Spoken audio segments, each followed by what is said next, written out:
now, how are we going to be saved? What are we going to do? Adam sinned. Remember, he actually sinned. Eve did not. Now, Eve was involved in this, but Eve did not in the sense of she was thoroughly deceived. So we don't have a trespass happening. Now, a trespass happens within the mind.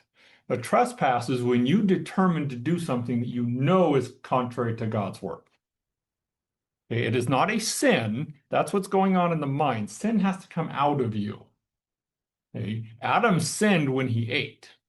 But before he ate, he actually broke his fellowship with God and he trespassed. Now, with Eve, she wasn't thinking that way. She was looking at it saying, well, this would make me wise and like God. Why wouldn't I want to do it? So she was thoroughly deceived, and we see that over in 1 Timothy chapter 2 and verse 14.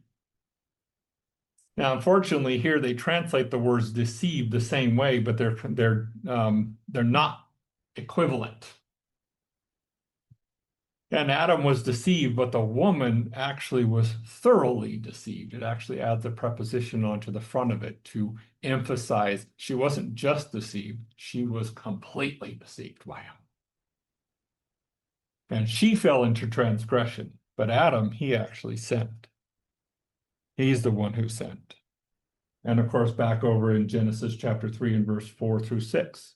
Then the serpent said to the woman, you will not surely die, because remember, he was asking her, well, what can you eat of? And she said, well, we can eat of everything except this tree. And he's like, oh, you're not going to eat of that tree. You're not going to die if you eat of that tree. No, no, no. Unfortunately, you can see that Adam did not convey God's word accurately to her. It's one of the areas I often go back myself, and I'm like, I need to make sure I'm conveying God's word correctly.